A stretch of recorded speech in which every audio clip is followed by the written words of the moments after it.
বন্ধুরা, চলছে পৌষ মাস। এই মাসের বাংলা সংস্কৃতি ও ঐতিহ্যের অন্যতম গুরুত্বপূর্ণ উৎসব পৌষ পার্বণ বা মকর সংক্রান্তি। পৌষ মাসের শেষ দিন পালন করা হয় এই উৎসব। প্রতি বছর এই সময় দক্ষিণ 24 পরগনা জেলার সাগরদ্বীপে আয়োজন হয় গঙ্গাসাগর মেলার। কপিল মুনির আশ্রমকে কেন্দ্র করে পুণ্য স্নান ও বিরাট মেলা অনুষ্ঠিত হয়। গঙ্গায় পবিত্র স্নান করতে দূর দূর থেকে আসেন লক্ষ লক্ষ পুণ্যার্থীরা। তাই আজকের ভিডিওতে যে বিষয়গুলি ব্যক্ত করব তা হলো গঙ্গাসাগরের মেলার মাহাত্ম্য সম্পর্কে, গঙ্গাসাগর মেলা কেন আয়োজিত করা হয়, গঙ্গাসাগরের মেলার ইতিহাস ও পৌরাণিক কাহিনী। আপনারা প্রত্যেকে সঙ্গে থাকুন এবং শ্রবণ করুন। সকল নদীর তুলনায় গঙ্গা নদীর একটি আলাদাই মাহাত্ম্য রয়েছে। মা গঙ্গা পাপের নাশ করে মোক্ষ লাভ করায়। এই কারণে হিন্দু ধর্মে গঙ্গাসাগরকে একটি খুব বড় তীর্থস্থান হিসেবে মনে করা হয়। বন্ধুরা, আপনারা হয়তো মানুষের মুখে এমনটাই বলতে শুনেছেন, সকল তীর্থযাত্রা বারবার আর গঙ্গাসাগর একবার। বন্ধুরা, গঙ্গাসাগর ভারতের তীর্থস্থানের মধ্যে অন্যতম একটি মহাতীর্থ। মা গঙ্গা এই স্নানে আসার পরে সাগরে মিলিত হয়। বন্ধুরা, গঙ্গাসাগর ভারতের তীর্থস্থানের মধ্যে অন্যতম একটি মহাতীর্থ। মা গঙ্গা এই স্থানে আসার পরে সাগরে মিলিত হয়।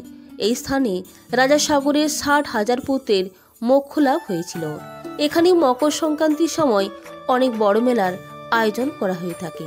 এখানে লাখ লাখ ভক্তরা গঙ্গা স্নানের জন্য আসেন। বলা হয়ে থাকে মকর সংক্রান্তির দিন এখানে স্নান করার ফলে 100টি অশ্বমেধ যজ্ঞের পূর্ণ ফল লাভ হয় এবং 1000টি গরুদান করার পুণ্য লাভ হয়। ভারতের নদীগুলির মধ্যে সব থেকে পবিত্র নদী হল গঙ্গা নদী।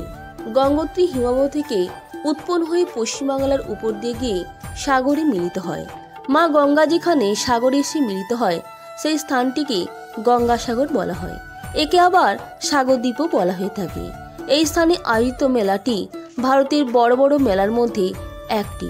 এই কারণে গঙ্গাসাগর মেলাটি যুগ যুগ ধরে বিশ্ববিখ্যাত। আমাদের হিন্দু ধর্মগ্রন্থে এই গঙ্গাসাগরের চর্চা মোক্ষ ধাম রূপে করা হয়েছে। মকর সংক্রান্তির দিন গোটা দুনিয়া থেকে লাখ লাখ ভক্তরা মোক্ষ লাভ ও পূর্ণ প্রাপ্তির আশায় এই গঙ্গাসাগরে এসে স্নান করেন এবং তারপরে দান ধ্যান করেন। পশ্চিমবঙ্গের দক্ষিণ 24 পরগনা জেলার অবস্থিত এই তীর্থস্থানটিতে কপিল মুনির আশ্রম রয়েছে।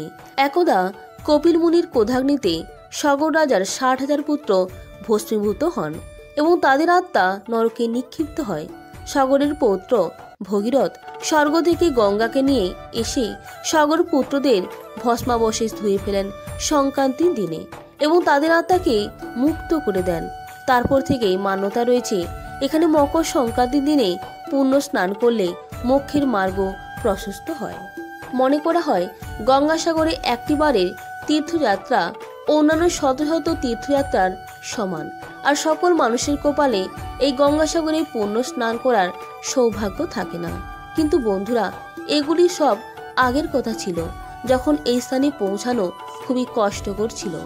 বর্তমানে আধুনিক পরিবহন ব্যবস্থার ফলে এখানে এখন যাওয়া খুবই সুগম। এমনটা মনে করা হয় ঋষি মুনির জন্য গৃহস্থ আশ্রম ও পারিবারিক জীবন বর্জিত হয়ে থাকে। কিন্তু ভগবান বিষ্ণুর বলার ফলে কপিল মুনির পিতা গৃহস্থ আশ্রমে প্রবেশ করেছিলেন।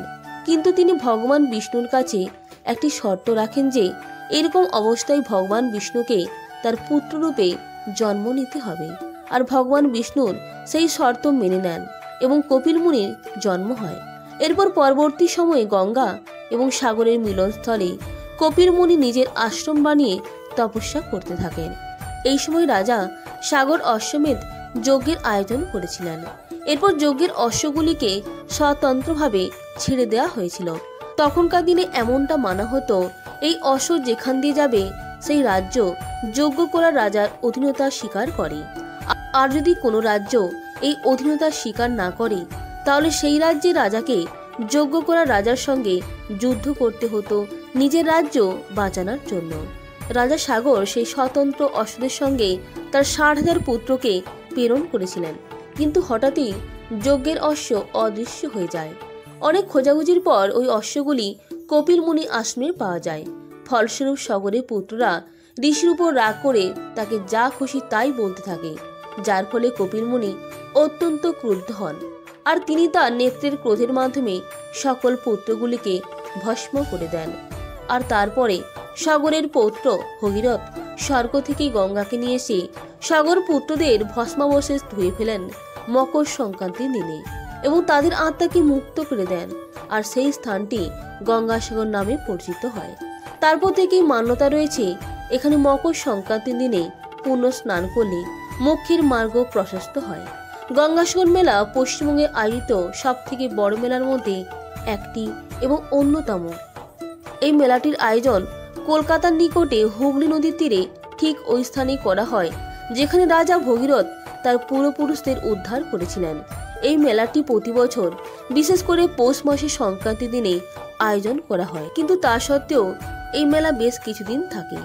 বন্ধুরা, গঙ্গার মিলনস্থলে স্নান করা অত্যন্ত পবিত্র বলে মনে করা হয়েছে। গঙ্গাসাগরের তীরে ভক্তরা সমুদ্র দেবতাকে নারকেল এবং অন্যান্য সামগ্রী দিয়ে থাকেন। এর সাথে সেখানে পূর্বপুরুষদের আত্মার শান্তি কামনার জন্য প্রার্থনা করা হয়। গঙ্গাসাগরে স্নান ও দানের বিশেষ মাহাত্ম্য রয়েছে। আর এই গঙ্গাসাগরের মেলা চলাকালীন সকল ভক্তরা মা গঙ্গার পূজা করে থাকেন। এই কারণে বন্ধুরা, আমাদের প্রত্যেকেরই আমাদের জীবনে একবার হলেও গঙ্গাসাগরের মেলায় যাওয়া উচিত এবং সেখানে পুণ্য স্নান করার পর দান অবশ্যই করা উচিত। বন্ধুরা, এই ছিল আজকের ভিডিওর মূল আলোচ্য বিষয়বস্তু।